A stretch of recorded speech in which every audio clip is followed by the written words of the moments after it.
Holodeck 3 program is reinstated. Open sesame! Commander Klingon vessel. We are energizing transporter beam. Now. Warp 1, engage!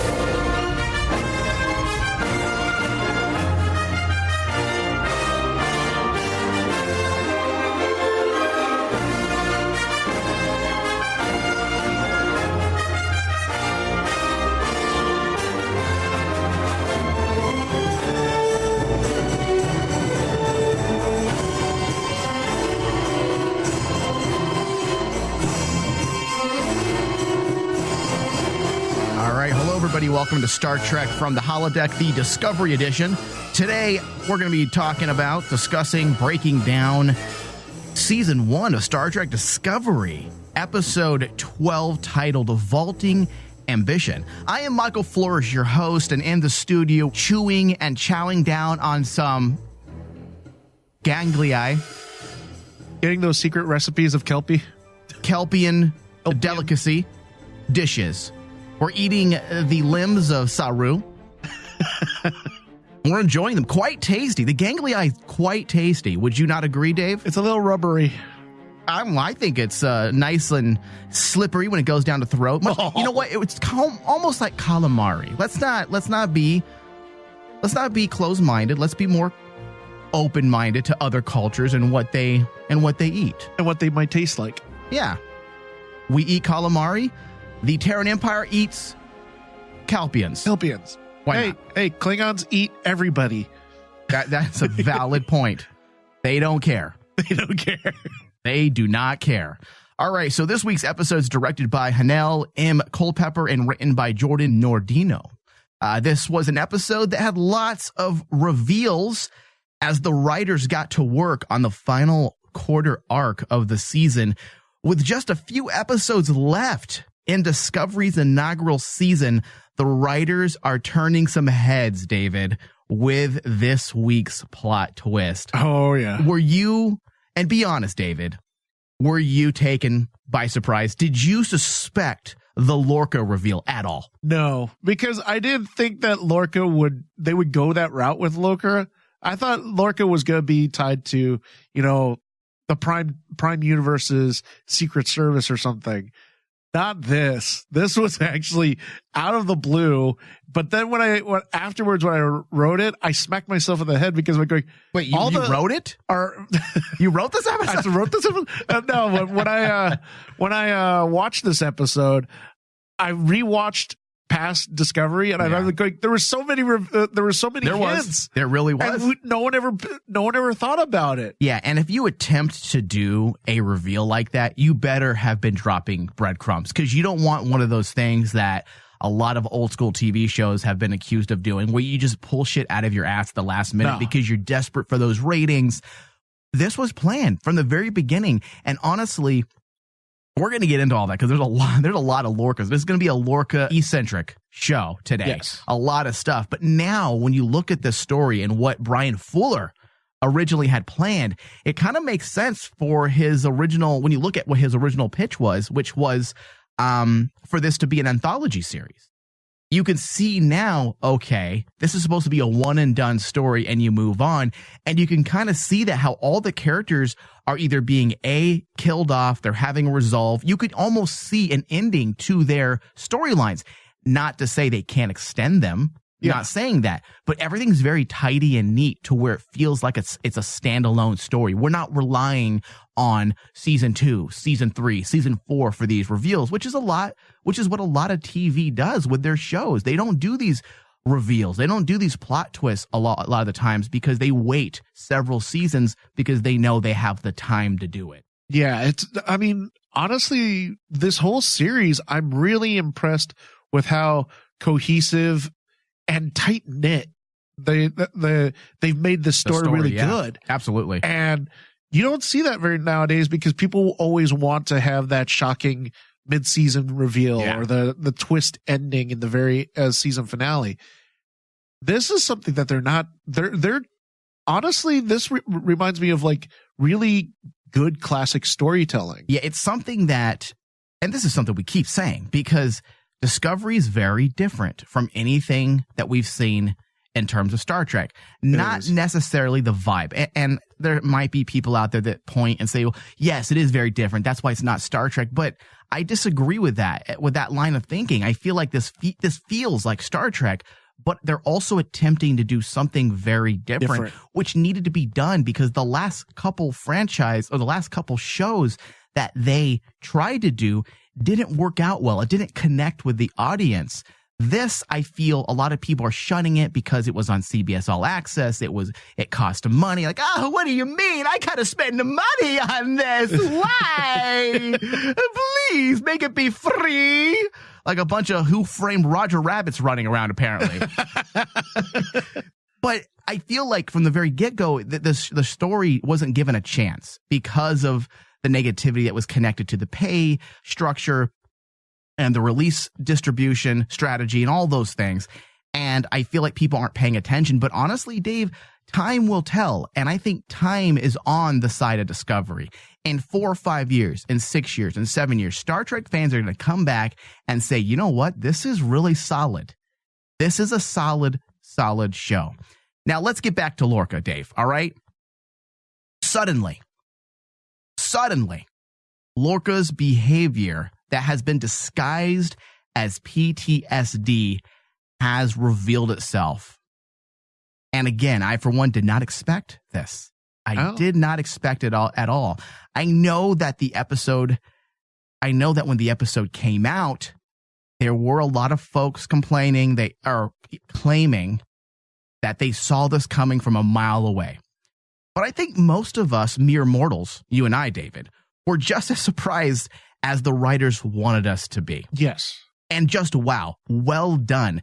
In this day and age, Dave, where our listeners listen to our shows and they're amazed by our speculation, what we get right, we're pretty much on par with what the writers are trying to get the audience to. I'm not saying it's predictable. I'm saying that we understand, we're in tune with writing, and we get what they're trying to do. And for the writers of Star Trek Discovery to pull this type of technique, and I didn't see it coming. You get an applause. Yeah. Get an applause. Yeah. Well done. Well done to be able to do a plot twist like that. Something that has never been pulled in Star Trek. And this is how you pull off a proper twist. You know, it's how do you just pull off panties properly? Because that's what I want to know. Exactly. Well, you wonder about how Klingons do it, but it gets violent. Ridged boobs? Ridged boobs. Give me those panties. But in a lot of TV shows nowadays, the twist is just thrown at you with no explanation. Oh, it just is. And a lot of people, that's just a sign of weak writing. And the idea of the twist has been forever tarnished. Yeah. With directors like M. Night, where he had that success with Unbreakable, he had the success with The Sixth Sense, and then suddenly he always had to do a twist to where it destroyed his career. For almost 15 years, he couldn't recover because he always wanted to do these ridiculous, over-the-top twists that made no sense, and you kind of laughed. They were schlocky, they were silly, and because of that, we had an entire generation of filmmakers, TV as well, TV writers, directors, all clamoring to get those scripts that had these twists. And it kind of ruined the idea of putting a twist. Yeah. And these types of scenarios, like what Discovery did, they're the type of twist, they're the type of plot twist that will repair that. And it goes to show you need to have a well thought out premise, well thought out characters, well thought out themes, and then you have to have your distractions. You got to have your Ash Tylers. You have to have your Klingon war. You have to have all these things so that you can throw people off the scent so they don't focus on what you're actually working towards. So it was done. This, however, opened up more questions, though. But that's what should happen. Plus, we've got some new additions to the MU, which is what I'm going to call the Mirror Universe now. I keep saying Mirror Universe, Mirror Universe, Mirror Universe, and I sound too repetitive. So I'm just going to say MU. Can we agree on that? No, that's a good designation. Okay, so we've got some new additions to the MU canon pertaining to light sensitivity. which we're going to get into that at the end of the show. It did raise some red flags. There were some, I don't want to say complaints, there were questions amongst the Star Trek fandom pointing to certain things and the science of it. And I want to put a pin in that, because at the end of the show, I want to go back to that and kind of go over it and see how it does work or possibly it doesn't. And we'll get into that.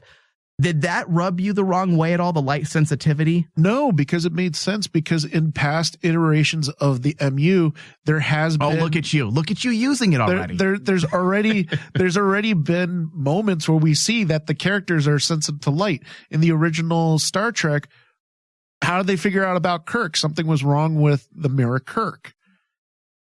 And all of a sudden they flicked on the lights, and he had a light sensitivity thing.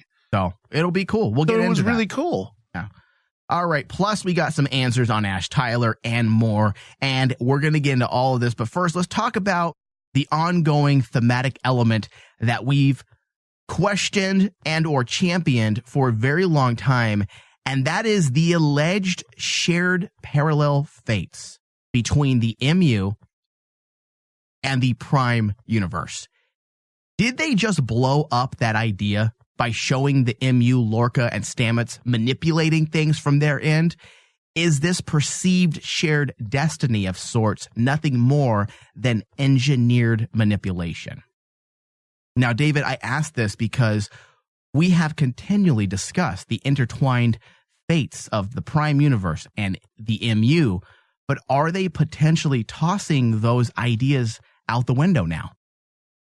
I don't see. That's the thing about this episode that was a major question for me, was like, okay, what are they saying about what the mirror universe is? Right. They're questioning it now. Yeah. And like, for the longest time, I always thought, okay, mirror universe, it's a parallel universe. Walk side by side. Now, we've always seen the Federation go over to the mirror universe. It's not a far-fetched thought that basically while Prime universe can cross over to the mirror universe, why can't the mirror universe cross over to the Prime universe? Yeah. But again, the question is, well, does that throw destiny out the window? And it all, for me, the question became, okay, well, what happened to that Lorca? We know what happened to that Stamets. So you're saying, Dave, just to kind of let me fine-tune your thoughts a bit. You're saying no, basically, that you don't think necessarily it's throwing out the idea of intertwined fate. I don't think it is, but it does bring it into question. Okay, so can we still romanticize the notion of fates, even though there has been obvious manipulation of the universe? You feel that? We can? Yeah. Okay.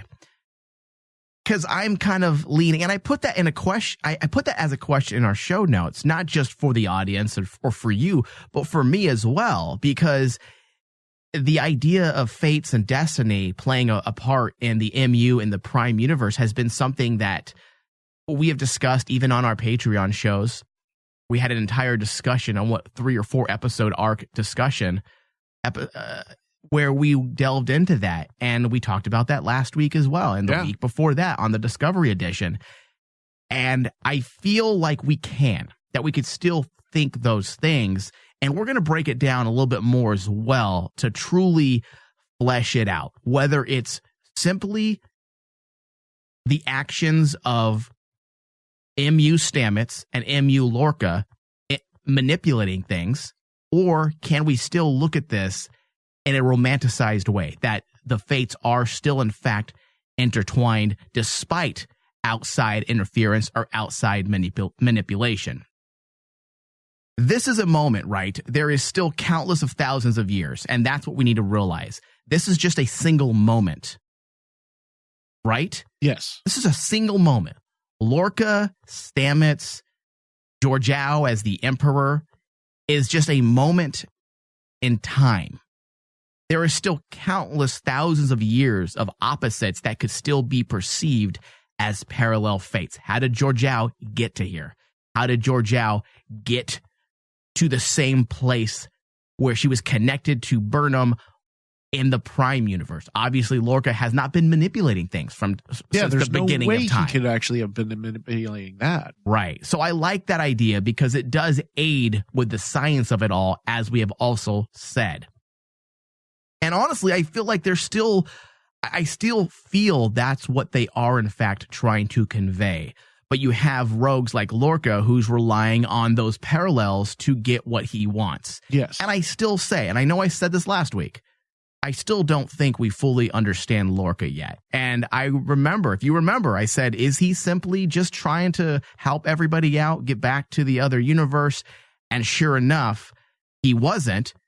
But I still don't think it's as simple as it is. We still have 3 more episodes. I don't think the true intentions of Lorca have yet to be revealed. No, I don't think so either. Because, like, while he may be from the mirror universe, we have to also ask, well, it brings into question, well, what kind of person is he then? If he's the opposite, if this Lorca is basically the opposite of what he fights against the Emperor and everything, and we know at this point, to us, the Emperor is an evil person. Right. Does that make Lorca a good guy? Right. Now, but also, what is it the typical apprentice, and I don't want to say apprentice with a Star Wars.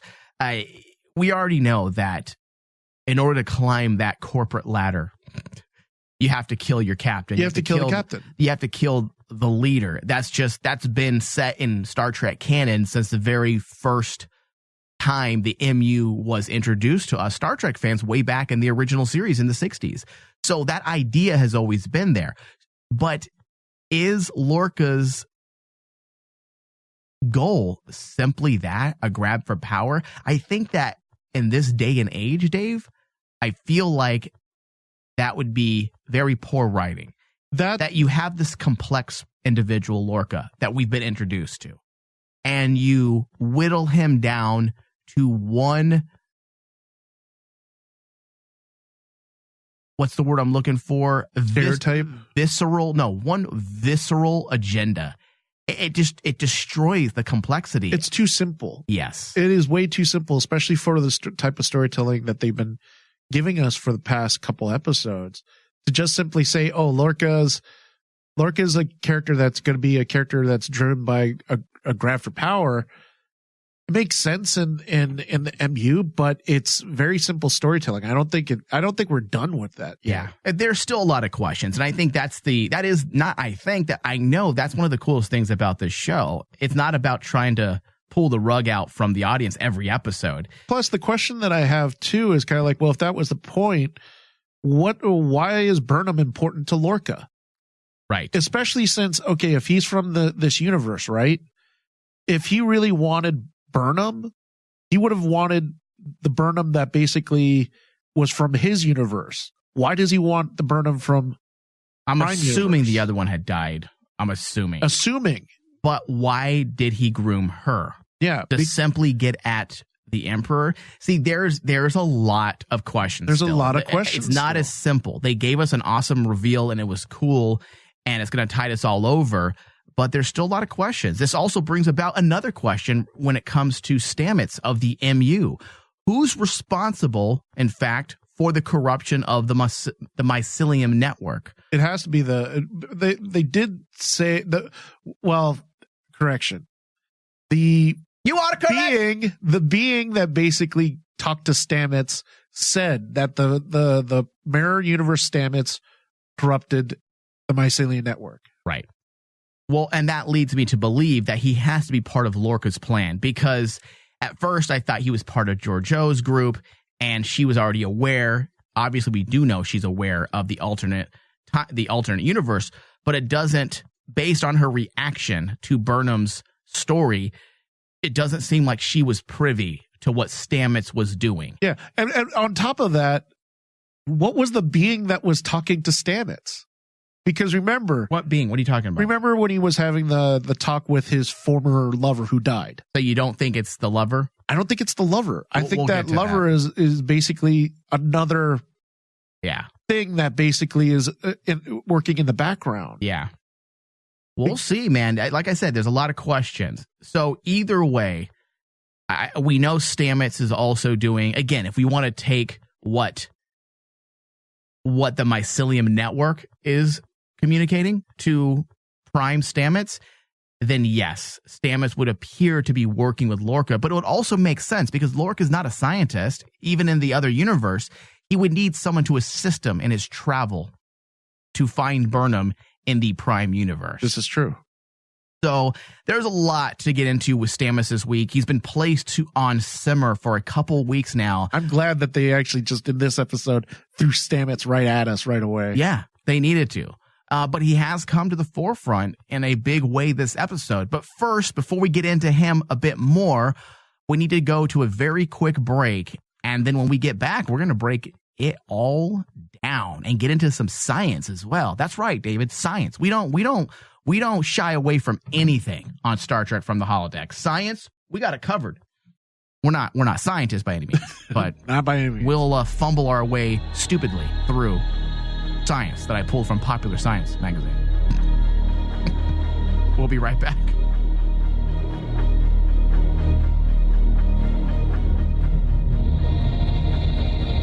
Double dumbass on you! Fire everything!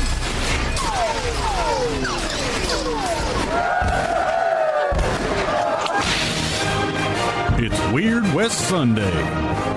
So the first thing I look at is, okay, if you're doing a Western and your inspiration is the surrealism of Sergio Leone, then you better have your panels drawn in such a way that it resembles the work of Leone. Mm-hmm. I mean, Sergio Leone was known during a time when anamorphic was being used. The comic book pages of Pretty Deadly is you saw those mimicking images. And I'm not talking just the wide screen style shots, but also just the depth of field and making sure certain elements should stay in focus. Emma Rio studied and did her homework when she got down to doing this comic. Yeah, she did a great job. I think going down the path and kind of creating their own lore. They created their own lore. Mm-hmm. I think it leaves more room for mystery and more room for creativity and originality. Well, and like this one, I don't think they threw that so much into your face either. Yeah, you know, the Christianity or paganism or anything like that. It was, if you read it like I kind of read it. Catch up on your favorite Weird West discussions from Mike and Clint every Sunday on Rain Man Channel 001. Listen from the Rain Man digital app or tune in. Just search RM Channel 001.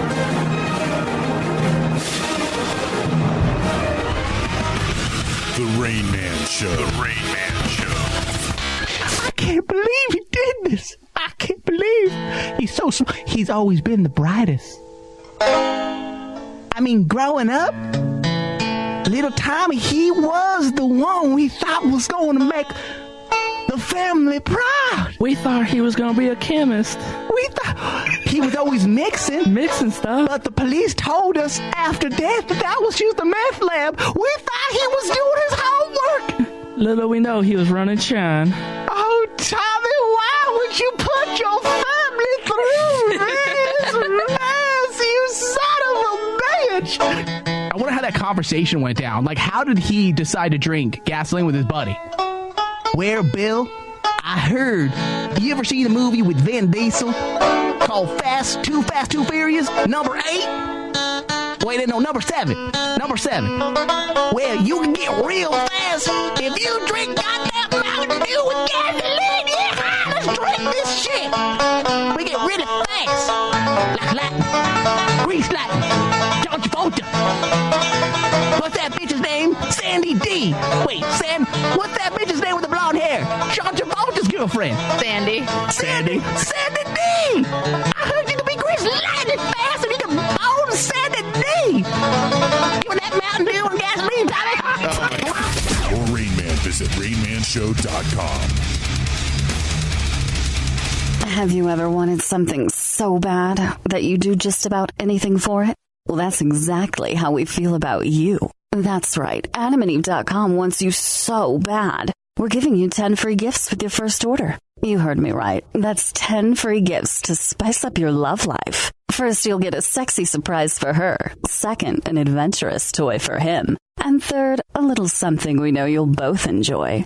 Plus, you'll get 6 full-length adult movies on DVD. And number 10, free shipping on your entire order. That's 10 free gifts for you shy types who've never tried Adam and Eve before. Just go to adamandeve.com and select any one item. It could be an adventurous new toy, a sexy piece of lingerie, or anything you desire. Just enter offer code DEAL30 at checkout and you'll get all 10 free gifts, including free shipping. That's offer code DEAL30. That's DEAL 30 at adamandeve.com. Energize.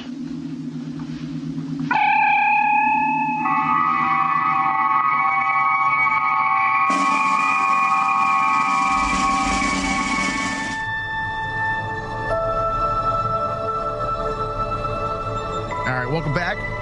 We're going to be continuing our discussion and breakdown on this week's current episode of Star Trek Discovery, episode 12 of season 1, titled Vaulting Ambition. All right, now, David, I don't know if you did your homework this week that I had assigned you, Mr. Sabal, but I did. I chose my cinematography shot of the week. I don't know if you did. This was tough because there was so much. There was a lot of shots, and I was like going, "Holy shit!" I don't know which one I want to take. There was a lot. Mine, though, after I want to say hours, but in actuality, it's probably like 20 minutes. I whittled it down to a shot when Laurel was in the brig. That was good. She was contemplating Vox's plight. The framing was just completely poetically mesmerizing, and it said a lot. Laurel was on camera right at the edge of the frame, and there was a bunch of open space, the brig wall, taking up the rest of the frame. Symbolically, I would like to say, if I'm interpreting this shot correctly, it was symbolically conveying the idea of isolation and also the isolation of one's beliefs, the questioning of ideology, being alone with one's thoughts. It was straight out of a cinematography textbook. It was amazingly well shot. Amazingly well shot. Is that proper English? I think so. I can break down cinematography, but I can't speak English correctly. That makes two of us. Now, Dave, you said there was a lot of shots, and this is something we talked about last week, that we wanted to focus on the cinematography and the production design and the art direction every week, because there's just so much, and we just didn't want it to fall to the wayside because we're constantly focusing on the actual story and the character development. And we promised ourselves that we would bring up at least one or two good items. You said there's a lot. Yes. But if you had to choose one, what sticks out in your head as something very well thought out from a technical side and an artistic side as well? Artistic side. See, I was looking at more like an artistic side watching this and trying to ask myself what shots or what scene stuck to you more visually. And I'm going to go really simplistic. This was a really simple scene that played out, but I believe it was shot perfectly because it was so simplistic. And which one was that? It's Stamets scene with his former ex-lover. That whole scene. When you say lover, it sounds so like sexual. Well, his lover. It was. The one that plows him. Well, we don't know that. You make it sound. We don't know if he's a catcher or or the receiver. Oh, come on! Why do any of them have to be? It's one or the other. You can't have two catchers. That's impossible. Sometimes I like to line my men up like circus seals. Like circus seal. Grab the ball. All right, so tell me your shot. The shot in the scene that I really dug was the fact Stamets with his with the doctor, and it was done so simplistically, but for me it stuck out because in today's world they always focus on a romantic scene as basically it has to be guy girl or vice versa. And everyone kind of gets it wrong because they go over the top with it. Right. This one, it was done so simplistically that this is how you shoot a nice romantic scene between two characters, regardless of their gender. It doesn't even matter. It didn't even matter because I really did felt the way that it was shot, it was done so perfectly and executed perfectly. Not just with the shots, but with how everything in the scene was done in a dim light, which I thought was brilliant because it made it feel like a dreamy haze. Like, we knew Stamets is in a coma, but to Stamets, this is real. Yeah. So you have to convey not just to us that he's not really awake, but you have to give that illusion that they want us to feel like Stamets. Yeah, I don't disagree. It was a great scene. And it was a great scene because like you kind of look at it and say, yeah, I could see this scene being played out perfectly for any romantic scene. Yeah. And, I really dug the fact that when Stamets says, I want everything to be the way it was. And all of a sudden we immediately, boom, jump cut right to a scene of basically them at the bathroom doing their usual thing about like waking up in the morning and telling each other their every day. Yeah. And I'm always like, that's brilliant. Yeah. The way it was jump cut right there. Yeah. It felt, it was supposed to convey like a dream scenario for Stamets, but it felt real. It felt organic the way it was shot. Yeah. The way the light came on and all of a sudden, it brought light into the darkness, so to speak. I agree. It was good. And we're going to talk more about the emotional side of that when we get into the Stamets situation in a moment here. Let's finalize our discussion on Lorca a bit. Okay. My only potential issue, as I was saying, with this whole Lorca situation is the character's complicated nature, as we alluded to a moment ago. Although we were led to believe he had some form of PTSD, it helped with his core development as a character. But the question is, what happens now? I don't want him to simply fall into the MU archetype of he's evil. Well, why is he evil? Just because.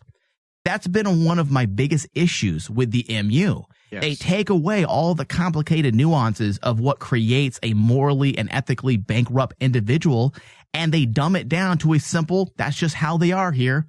And it's worked for the one-offs, but now that we're delving deeper into the MU, I feel like it would be a very big disservice.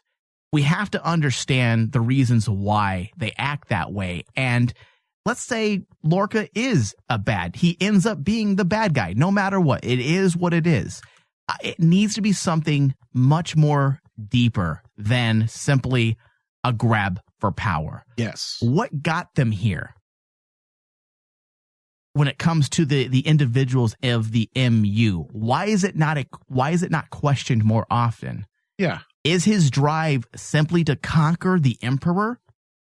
If they go that route, there needs to be an emotional why. Yes. There needs to be something deeper than simply, I need power. There needs to be something to identify that we as an audience can truly identify with, especially when you have an actor like Jason Isaacs. The dude's a talent. Please don't dumb down anything about him.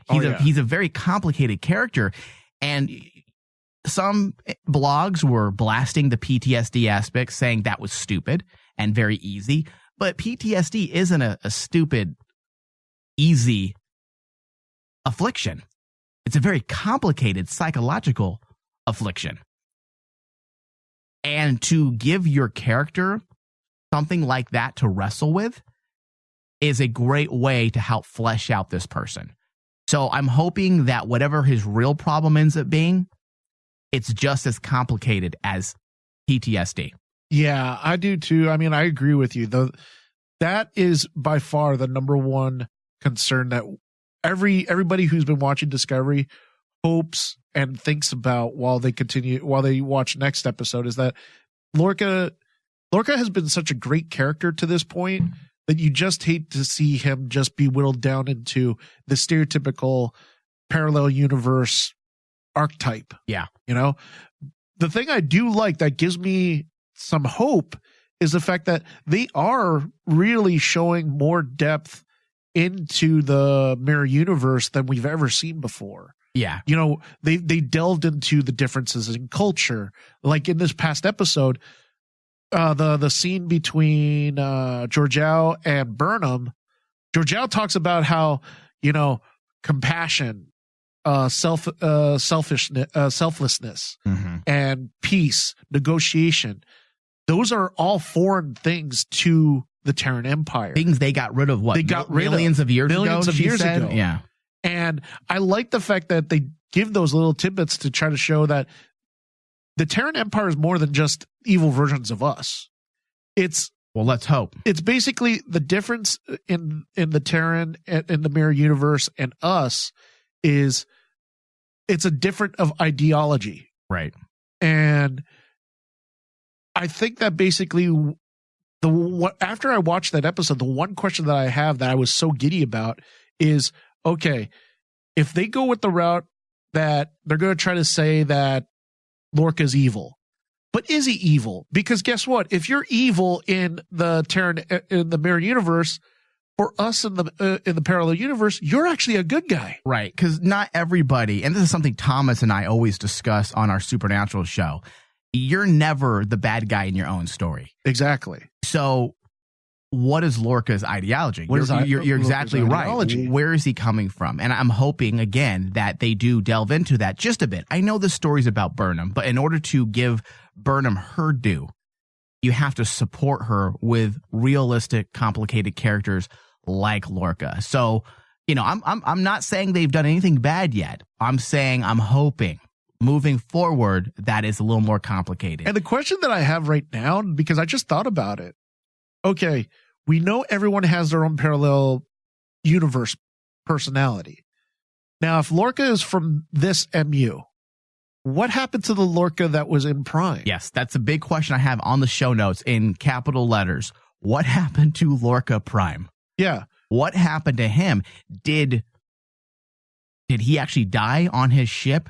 Did Lorca from the MU actually blow up the ship like he said he did? And Lorca was actually aboard? Exactly. Yeah. I'm like going, and how far back, Dave, but if he did something like that, how far back is his manipulation? Did he have anything to do with the war with the Klingons? Did he have a hand in pushing that forward? There's a lot of questions now. Now that you find out who the grand puppeteer is, a lot more questions begin to start falling out as well. Yeah. But we shall see. I'm sure they're going to get into that. We still have 3 full episodes before the end of the season, so we have plenty of time. Now, David, let's next get into and discuss Stamets. Not only did we get some much needed answers as to what is going on with him, but there was, just like you were saying, it's one of your artistic highlights for the week. It was. There was some heart-wrenching emotional resolve. A lot of folks on the interwebs were wondering if Dr. Hugh Colbert was alive within the mycelium network, somehow due to the mycelium spores and how it works. And that very well could be. But it was less about whether or not he's alive and more about Stamets' drive, his motivation, the emotional kick that he needed to get him off his ass so that he can fight the corrupted network and get to work. It was literary tangibility. Yes. Used to give and propel a character who's lost within his own mind, both figuratively and metaphorically. And how is he going to find his way out? It was actually quite beautiful. And I do agree with you. I mean, that scene between Stamets and Colbert was great. And I'll be honest with you. And I got to tread very carefully here because I don't want to say anything offensive.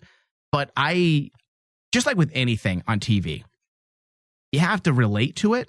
Yeah. Right? And it's always been hard for me, except for one other gay relationship. It's always been hard for me to connect emotionally.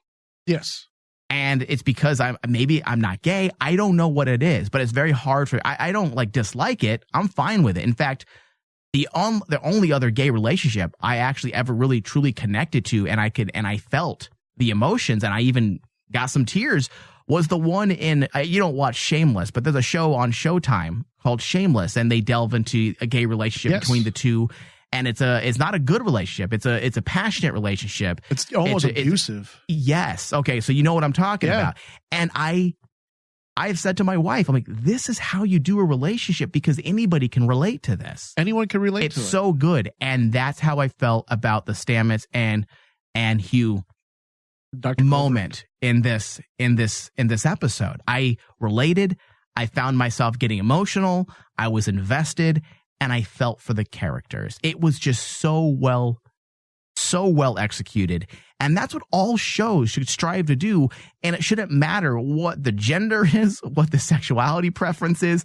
It shouldn't matter. And that's how you do it. That's why I said it's one of those, for me, artistic wise, cinematography wise, just the whole package was actually probably one of the best moments for me, because just like you, I always see like movies and TV shows where they try to force a gay relationship, and it just flounders because you can't relate to it. And you know what, Dave? It could also be the fact that sometimes we have gay relationships being written by individuals who aren't gay. Yeah. And we know firsthand that there are gay writers on the writing staff, and they get it. Maybe they understand the emotions behind it. And maybe some people, writers out there, are saying, Michael, you don't know. If you understand relationships, you should be able to write a relationship. And I don't know. It's definitely, I feel like to be absolute about it would be wrong on my part, but I think it's definitely, it's not a discussion for this show per se, but it is a question that other shows that delve into those types of things could definitely explore. Could explore and actually get better. Right. If they did it right. Yeah. Now, I know it felt like an ending for Dr. Hugh Culber. I think that was the point. Otherwise, the emotional pull wouldn't have been as strong between between Stamets and him. But let's look at the sources of inspiration for the Mycelium Network, the very idea that it was derived from, which was a book written by a gentleman named, believe it or not, Paul Stamets. It literally talks about saving the world. This is a real book.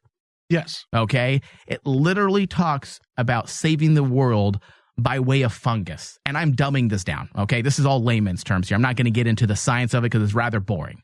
And how it connects to life and repairs it. Okay? So we can begin to see how possibly Culber could actually be brought back, or even possibly aiding in the recuperation of Ash himself. Yes. Will the Mycelium Network be used to repair life? As the source of inspiration says it could. Now, Dave, is that going too far? Is that Into Darkness Tribbles issues? No, because this is what Star Trek's all about, is delving into fringe science. And David, for all the people out there complaining about the Mycelium Network and saying it's not scientifically sound, it's stupid, there has been lots of blogs. You know, those people who like to claim, I read Science Weekly and I subscribe to Popular Science, so I know that the Mycelium Network is completely impossible. It can never work. It's just they should all be embarrassed of themselves. Gene Roddenberry is rolling in his grave right now based on your terrible pseudoscience skills. And yet the book is written by a gentleman who is a scientist, and he talks about mycelium repairing by way of fungus, and connecting with other living organisms. And it makes sense because you when you look at his book and you look at his theorem, and that's the thing. That is the biggest thing about fringe science that a lot of like the people you say, the bloggers who think they're scientists, don't understand. 50% of science is theory. I hate those Star Trek guys. I'm going to blog about them, telling me I don't know about science. Set phasers to stun! No, set phasers to kill! Science is partly theory. And the thing was about the Mycelium Network is like, it's a theory. It's a proven scientific theory.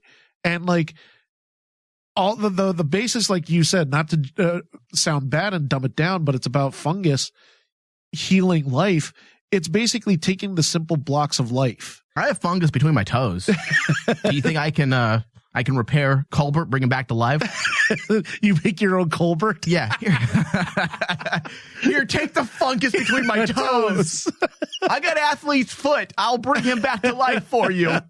But it's actually really cool, and it brings it into question. Well, what is Stamets seeing? Yeah, is it something that's in his brain? Because that could be like affecting what he's seeing. I agree, and honestly, I feel like it's just a literary way to make a decision by way of a tangible element. I just think it's a writing device, honestly. I don't think we're made to really ponder too much about Colbert being alive. I think it's just a way to get our character to move along. However, that being said, are they trying to lay the breadcrumbs? Are they trying to lay breadcrumbs that he is possibly alive somehow within the network? We already know the spore drives are everywhere, right? Yeah. Everywhere. It's going to be difficult because you got to remember, when he has that scene with Colbert turns to Stamets and says, "I'm dead." Yeah, so it's simple. He's speaking as himself. So I'm wondering if there is a part of him because of the spores and the fungus that connects life together, if he's partially alive in some way. Yeah, I can see something like that. If fans are thinking that he's going to miraculously turn up again and magically appear, I don't think that's going to happen. Yeah.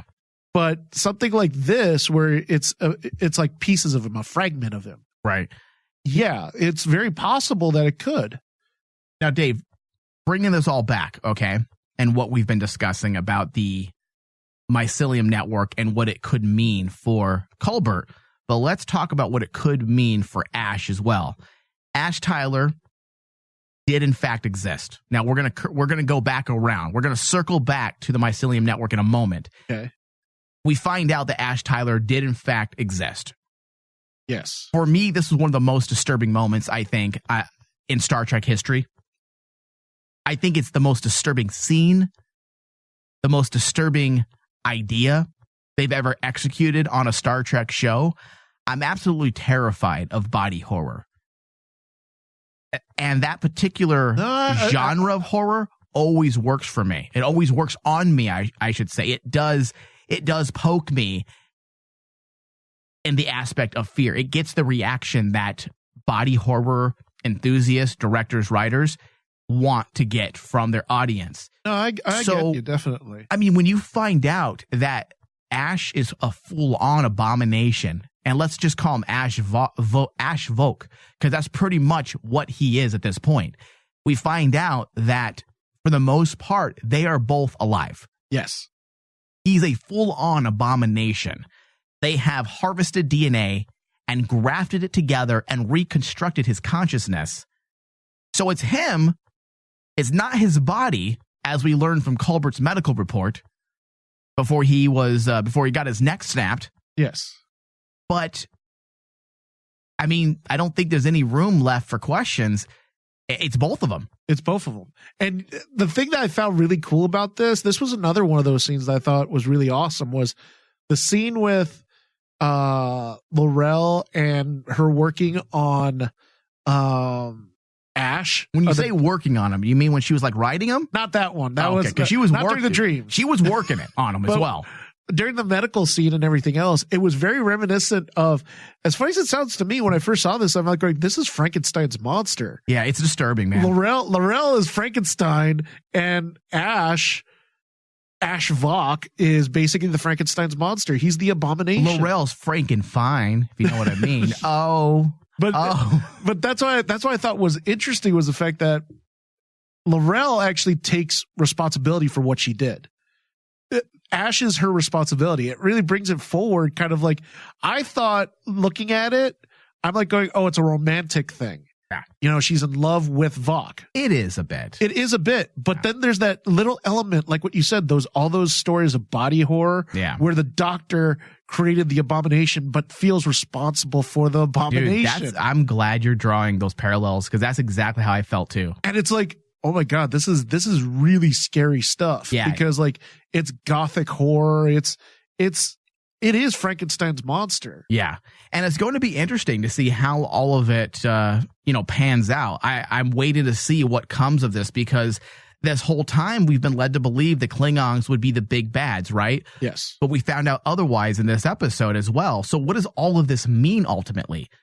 Exactly. What does all of this mean? Because, David, we've been led by the nose purposely to believe that this is going to be about the Klingons and the Federation and the war and the uniting of the houses. But we find out that in a lot of ways, the story of the Klingons was just kind of a way, like a platform to be used as a takeoff point or a launching point. You get this really deeper story that came out of left field. Right. And it just served as kind of a launching point to get these players into position so they can move forward with the bigger story. You know, outside of the body horror and the disturbing elements and this reveal that we got that Ash and Vok are pretty much still alive, and they're one and the same. What does this mean for the story? Yeah, there's a great reveal. It had a great effect on the audience. But what is the point of all this? It could be just simply distraction. It could to throw us off the scent of the main plot. There has to be an ultimate point though for Vok. Oh yeah, especially bigger ramifications. Especially since like throughout this entire mid-season with Ash and L'Rell, they've really tried to push the fact that the story that is, at first we thought, oh, L'Rell wants to protect Ash, right? But in actuality, she doesn't want to protect Ash. She wants to protect what's inside of Ash, which is Vok. She wants to protect Vok. And that just brings up a whole different like element to the story, because like you got to remember when we first saw that the scene with Ash and L'Rell, we were thinking, oh, they're lovers. We saw the scene of L'Rell making love to Ash. What is it with you and the lovers and making love why you like all your words are like romantic now? Just say they were sexing. They were sexing. I don't like they were having sex. I mean, I don't think the writers in the writing room when they wrote this scene like, okay, so L'Rell and Vok are making love. Let's go ahead and write that scene. That would be so funny. I believe they should be making love. What do you guys think? If the showrunner had said that, if that's how Aaron Harberts had sold it, I would have laughed myself right out of a job. I was like, come on, dude. Come on, just say what they're doing. They're fucking. Yeah. It was funny. But I do get what you're saying. But there has to be bigger ramifications. There has to be. Now, Dave, are these ramifications going to be just a way to fix some canon issues? Is this how they're going to help correct the Star Trek canon? For example, the Klingon appearance, which is not a Discovery issue. And I still keep seeing that pop up. The Klingon appearance is a Star Trek issue. Yes. Always has been. In 10 short years, Kirk starts his 5-year mission, where the Klingons look a lot like humans. Are we going to start seeing this? Are they going to explain away the issues? Are they going to finally fix the canon issues with how different Klingons look? Yes, they did it a bit in Enterprise with the flu and explained the differences in the ridges, I believe. But is this going to ultimately fix it all? That there's a person out there with Klingon DNA who's also a human. That ends up, is he going to start slowly regaining some of his ridges? Is he going to have offspring that becomes something totally different? That's what I think. What's going to happen? How is this going to affect the Klingon bloodline in the grand scheme of Star Trek canon? Do you get where I'm going? Absolutely, because that in the end, in the very beginning of this season, we all know that the Klingons have been forcing this issue of purity. Purity. Yep. Purity. Yep. Well, Vogue already, number one, when we first get introduced to Vogue, he's the albino Klingon, and he's already a castaway because he's different. Yeah. Now Vogue is even more so different to the point that he's half human. So, but is he though as well? Because that's the next question. L'Rell seemed to have killed the part that was Vogue due to a psychological breakdown that Vogue and Ash was having. She started to gain a little bit of sympathy for the fact that he seemed to be in a permanent stasis of agonizing torture when it came to psychological torture. Psychological torture. Did she do the right thing and heal him? Obviously, that's what it looked like. But who does she get rid of? Because she howled like Klingons do when they lose people that they love. At the end, when you saw the brain wave patterns change. Yes. On Ash, on the computer readout. So did she do that? Did she actually kill the part that was Vogue, his memory? Just because and if she did, that doesn't mean she could get rid of the DNA. It's still there. And we still have that issue or potential canon fix there as well. I mean, Dave, the Discovery writers said from day one, they're going to explain the difference in the Klingon, right? Yes, they did. It was in one of the first And it had to do with what? Evolution? Evolution. So let's see what happens. So far, every time the writers have said something, they weren't just blowing smoke up our asses. They were not. They were they were giving us, little pats on the head. Pats on the head. Calm down, Star Trek fans. We will get there. Now. Please don't blog about me, you asshole. And that's why I like the Star Trek writers, because they know how to deal with the trolls. Yeah. Just pat them on the head, send them on their way. All right. So, Dave, we do need to go to a very quick break. And when we come back, we're going to get into the rest of the episode. There's a lot to get into. That's why we're taking a second break. I'm going to die here. Oh. Uh-oh. Wow, there. I'm alive now. I know. All right. We're going to go to a quick break. And when we come back, we're going to break down the rest of the episode. Cry havoc! And let's slip the dogs of war. Everything!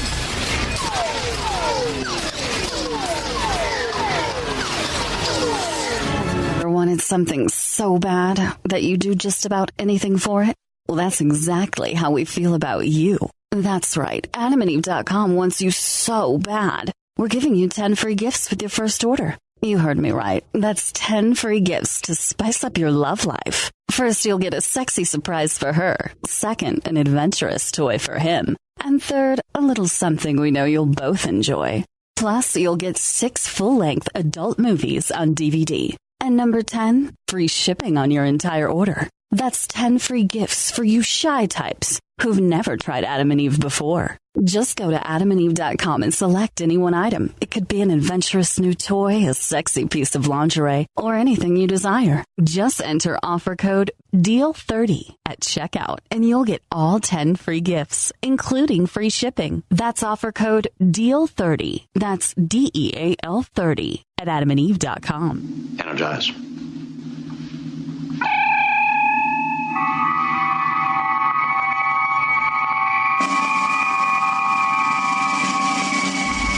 We're back.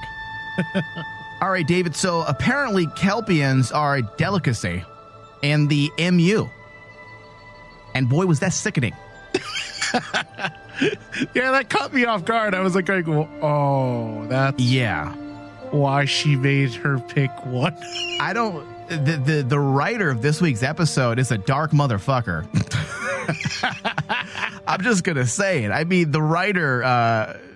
Jordan Nordino, he loves some sickening shit. Again, though, dude, they hinted at the fact that, remember, I mean, Saru mentioned that his race started as a prey species. Yeah.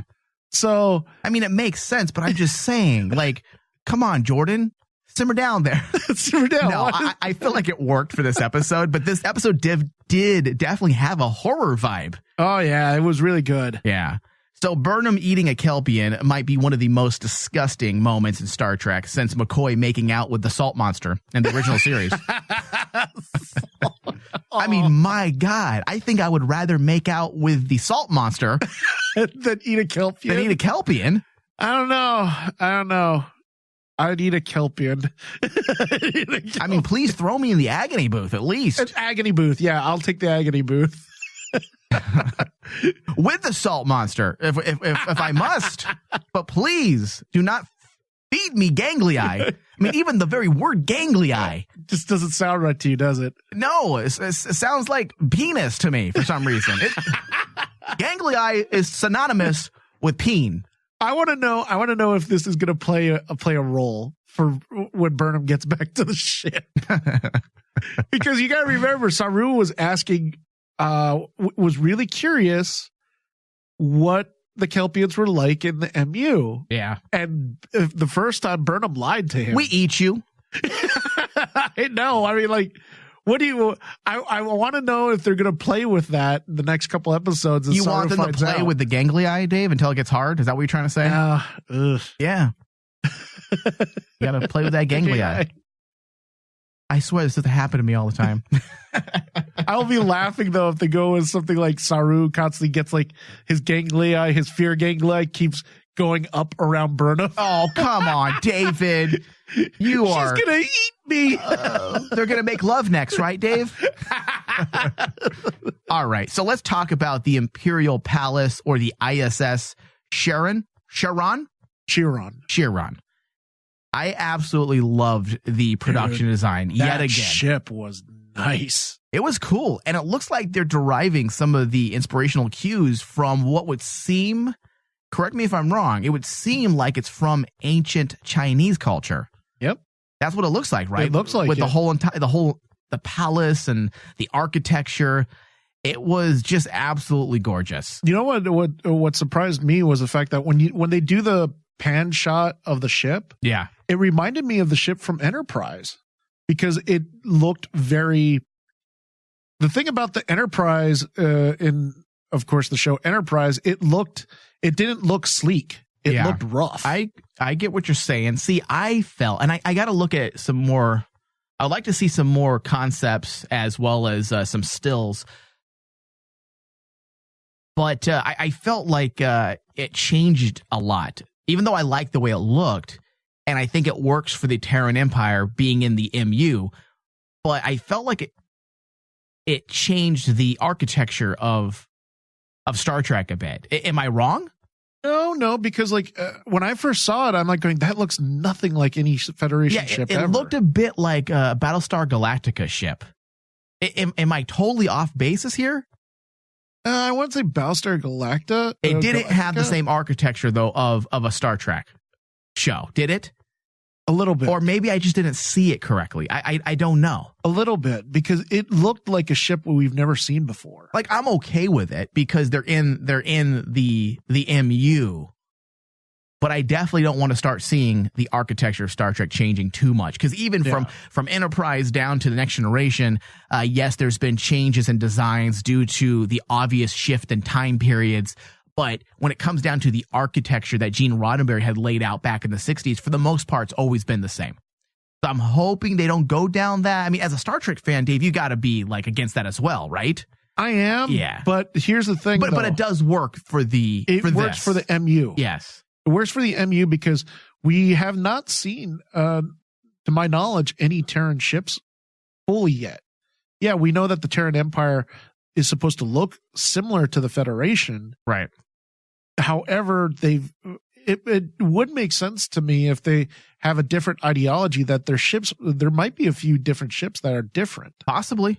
I mean, again, it's not a deal breaker. I was just bringing it up. I'm hoping they don't start going down that route and I don't think they are, because they've always done since day one now, starting back in the first episode, and plus in interviews, they've always said that they're going to stay true to the design of Star Trek. Although when it comes to production design, wardrobe, and so on. I still wish that we would have seen the Defiant, because Defiant plays a major role in this story. I think it was smart we didn't, Dave. Honestly, because I at first, from a fan's perspective, from a fan's point of view, I wanted to see it, but as a writer and a TV enthusiast, I felt like it was a good decision that they had redacted files And the Emperor, Giorgio, was afraid of the idea of it getting out. She knew that it was dangerous. Therefore, the information would be hidden, if not destroyed. The biggest fear to any dictator or tyrannical government is the idea that freedom is a possibility. So for them to redact and destroy any traces of another universe does make sense. But it brings up the question then what about, well, how is this supposed to connect to the end of Enterprise or of the MU? Does it need to? Do we really need that? Yes. I feel like as a Star Trek fan, yet again, Dave, I feel like, yes, I would like to know how that ended with Sato. With Sato. But is it necessary for the story of Burnham?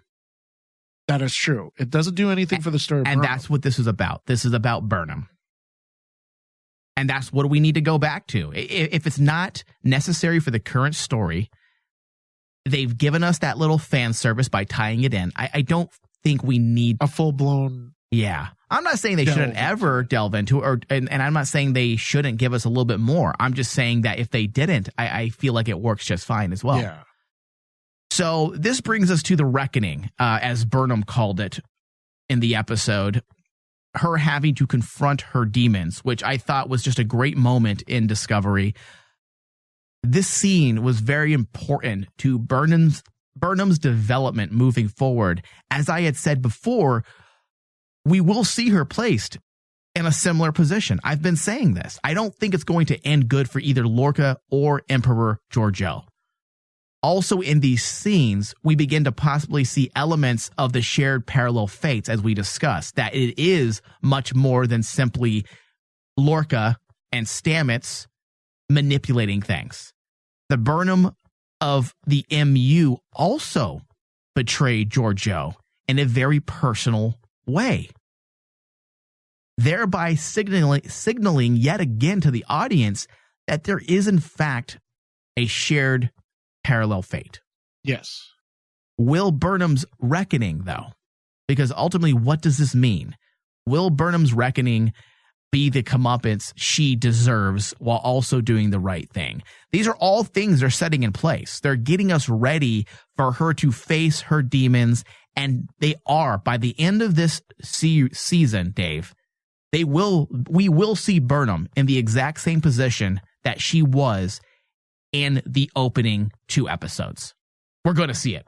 I'm not saying the exact situation verbatim, but there's going to be very similar scenarios, and Giorgio will be involved, or Lorca.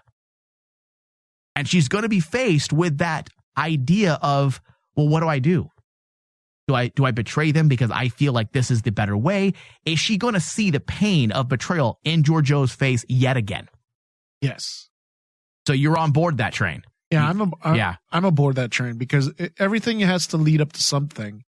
And Burnham's story, that has been the core element of all the writers. And I think it's been beautiful how they've stuck to their guns. Yeah. Because they could have veered off and basically went on a tangent. Unfortunately, like Star Trek does, and all of a sudden we focus on different characters. Well, David, this isn't the old days, though, too. Yeah. Like, this isn't going to be a feel-good story. This isn't the 80s. This isn't the 90s. I know Star Trek is supposed to be about hope, and you can have hope. But at the same time, we need that Shakespearean tragedy, which is also inspirational cues taken from Star Trek. Shakespearean ideas has always infiltrated the narratives of Star Trek. Always. And Shakespearean, by definition, for the most part, is tragic. It's tragedy. So this isn't going to end with a little bow on top and be happy and we're going to feel good. It'll end with a sense of hope, but the story itself and the road getting there is going to be full of dread. Yeah, it has to be complex. Imagine doing the right thing. And this is what she's going to have to do. Imagine doing the right thing means that you must live through similar situations that you'd rather forget. Yes. And Sonequa Martin Green yet again shows that she belongs as the lead of this show. Her acting abilities is just always on point, and you feel every moment of dread she feels, every moment of uncomfortableness. You feel it. I've noticed that too throughout the entire season, honestly. Yeah. Burnham is kind of like a fish out of water. And give Sonequa Martin. What about a Kelpian out of water? Ew. But Sonequa Martin Green's done a fantastic job actually portraying that feeling. Yeah. But not going too overboard where it's like we end up rolling our eyes and going, oh, here comes Burnham again. Okay, she's going to be worried about something. She's definitely a much more subtle approach to our leads than we've seen in years past. Yes. I mean, it goes without saying, William Shatner is a good actor, he's he's not subtle. Even the great Patrick Stewart, a fantastic talent. Oh, but over the top. But he also wasn't subtle. You had, let's look at Cisco, was not subtle. Oh. Catherine Janeway wasn't necessarily subtle. She was in the way she spoke, but her actions weren't subtle.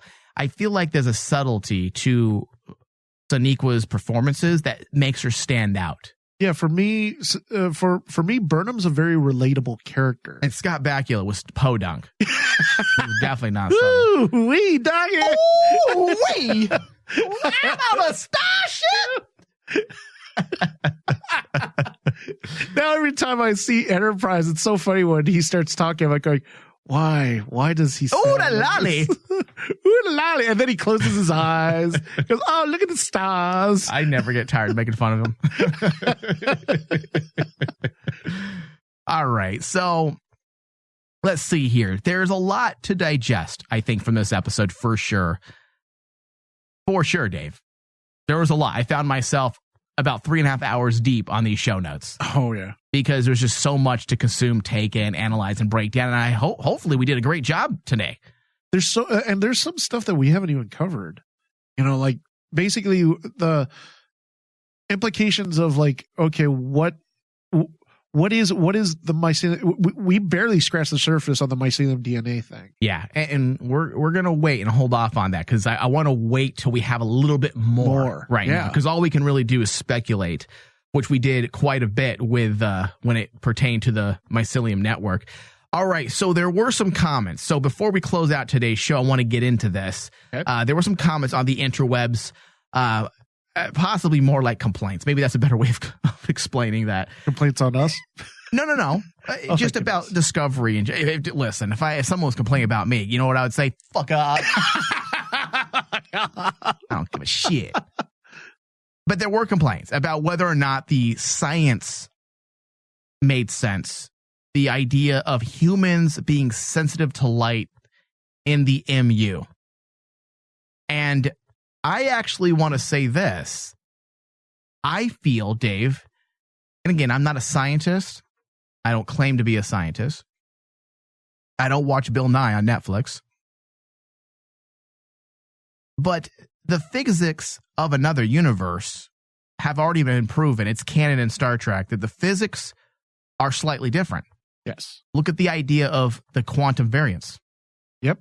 The very idea of being able to distinguish what belongs in the MU and what belongs in the prime universe, right? Yes. That alone signifies there's a change in physics.